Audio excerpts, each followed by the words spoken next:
Yang wajib diikutkan di BPJS Tenagakerja itu ada dua, Bapak Ibu. Yang pertama, program jaminan kematian. Ya, jaminan kematian ini apa? Jaminan kematian adalah santunan yang diberikan kepada ahli waris kalau ada peserta BPJS Tenagakerja yang mengalami resiko meninggal dunia yang disebabkan karena apapun. Ya. Jadi kalau ada pekerja ini terdaftar di BPJS Tenagakerja, terus mengalami resiko dan meninggal, misalnya meninggalnya karena sakit, atau meninggalnya contohnya karena penyakit 2000-an ke 2020 kemarin seperti COVID. Nah, itu ahli waris berhak mendapat santunan sebesar 42 juta. Ya, jadi meninggalnya ini bukan disebabkan karena pekerjaan, ya, di luar dari pekerjaan. Semisalnya ini ada laporan sakit ini dibawa ke puskesmas pakai BPJS Kesehatan, berobat seminggu ternyata meninggal, tetap dapat santunan dari BPJS Tenagakerja 42 juta. Jadi kalau Bapak Ibu mungkin pernah lihat ada yang diserahkan sama Pak Bupati ya, ada santunan 42 juta, entah itu dari Limas, entah dari perangkat desa atau dari pekerja lainnya, itu terdaftar di BPJS Tenagakerja. Nah, kemudian program kedua namanya jaminan kecelakaan kerja. Ini apa sih jaminan kecelakaan kerja? Perlindungan yang diberikan kepada peserta aktif BPJS Tenagakerja yang mengalami resiko kecelakaan kerja. Ya, jadi kita garis bawahi kecelakaan kerja. Berarti kecelakaannya itu ada hubungannya dengan pekerjaan, benar. Jadi di sini kita tidak melihat jam kerja, ya. Apalagi kalau dari desa ya Bu ya, dari desa itu kerjanya 24 jam standby. Kita tidak melihat jam kerja di sini, tapi kita melihat kecelakaannya itu ada atau tidak berhubungan dengan pekerjaan. Contohnya misalnya guru ya, misalnya Sabtu Minggu libur. Contohnya ya Sabtu Minggu libur. Tapi misalnya kepala sekolahnya memerintahkan, contohnya Ibu Siti, hari Minggu datang ke sekolah mengajar les tambahan. Nah, ternyata ketika di jalan Ibu Siti itu kecelakaan, nabrak lubang, masuk ke paret contohnya. Termasuk kecelakaan kerja atau tidak? Termasuk, walaupun bukan hari kerja, walaupun bukan jam kerja, tapi ada hubungannya dengan pekerjaan. Ada perintah dari kepala sekolah.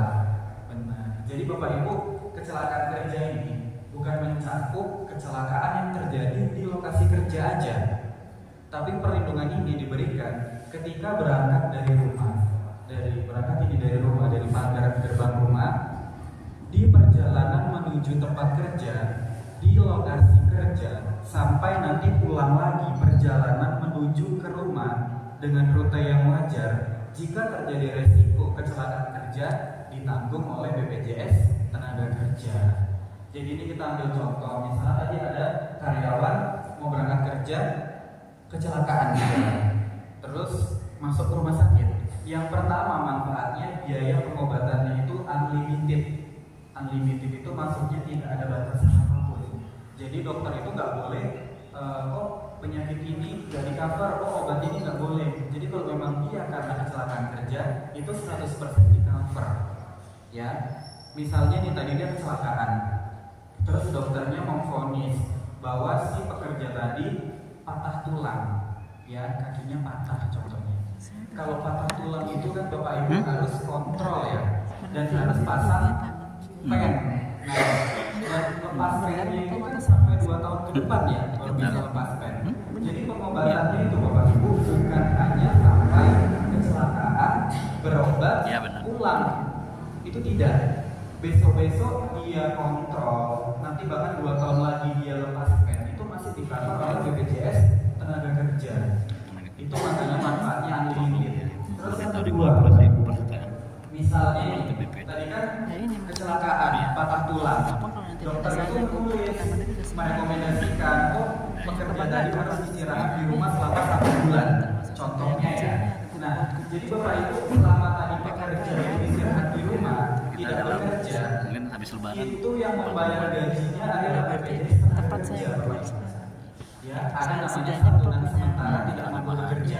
Jika ada pekerja yang mengalami resiko kecelakaan kerja dan tidak bisa bekerja sesuai dengan kebutuhan dokter, itu yang membayar gajinya selama dia bekerja adalah BPJS Tenaga Kerja. Yang kita bayarkan adalah 100% dikali upah yang dilaporkan. Contohnya upahnya 1 juta. Kalau dokter nulisnya istirahat selama 2 bulan, berarti BPJS Tenaga Kerja menggantinya 2 juta. Kalau dokternya menulisnya 6 bulan, berarti BPJS membayarnya 6 juta.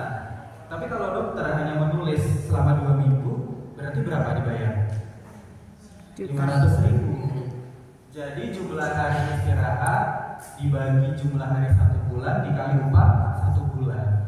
Gitu. Misalnya contohnya mungkin dia karyawan bank.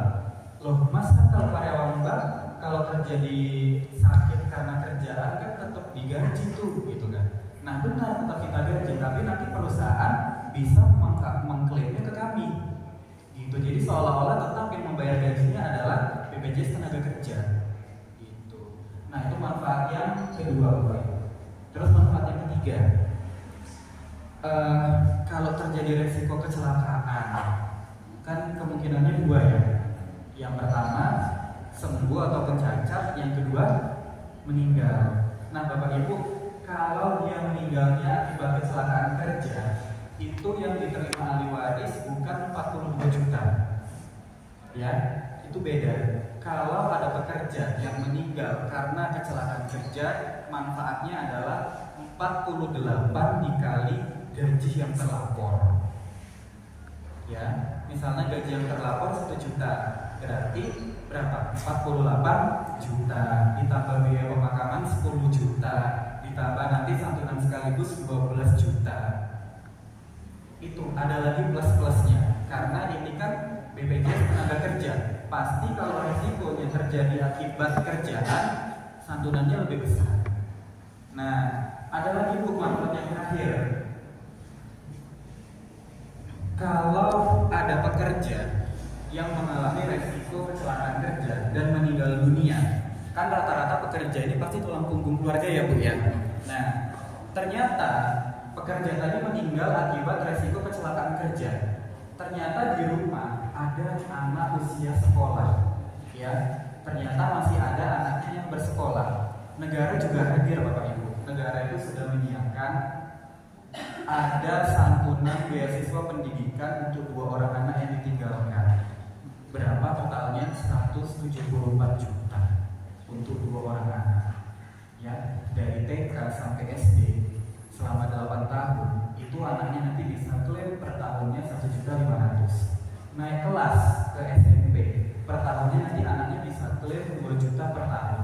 Naik kelas lagi ke SMA, anaknya bisa klaim per tahunnya 3 juta selama 3 tahun di SMA. Ternyata secara akademis anaknya mampu melanjutkan ke perguruan tinggi. Senang ya Bu ya pasti kalau anaknya kuliah ya. Nah, di perguruan tinggi nanti anaknya bisa klaim per tahunnya 12 juta selama 5 tahun. Jadi yang dibiayai pemerintah, yang dibiayai negara itu 2 orang anak dari TK sampai dengan kuliah totalnya 174 juta.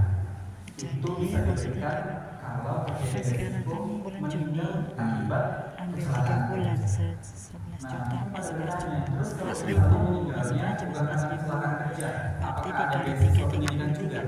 Tetap ada Bapak Ibu, hitungannya tapi syaratnya harus ikut Juni, kepesertaan kan selama tidak 3 tahun dulu. Jadi mungkin kalau untuk aparat desa, kalau aparat desa udah ikut lebih dari 3 tahun ya Pak ya. Nah kalau aparat desanya pasti ada. Kalau misalnya meninggalnya di luar kecelakaan kerja pun pasti kalau masih ada anak usia sekolah itu pasti masih dapat beasiswa. Jadi Bapak Ibu ada program sebenarnya, ini ada program bagus dari pemerintah. Mungkin rekan-rekan di tempat lain sudah pada menggunakan. Ini juga insya Allah iurannya masih terjangkau, ya. Nggak sampai 13.000 ya, 12.000 ya. Itu 12.000 per bulan Bapak Ibu. Mungkin kalau untuk Bapak-bapak ini merokok mungkin masih lebih mahal harga rokok ya Pak ya. Ibunya juga mungkin kalau untuk jajan bakso, jajan lain itu masih lebih terjangkau. Jadi ini program bagus, kalau bukan kita yang memproteksi diri kita siapa lagi, gitu ya Bapak Ibu ya. Nah jadi cukup sekian, nanti kalau ada pertanyaan kita lanjut di diskusi aja.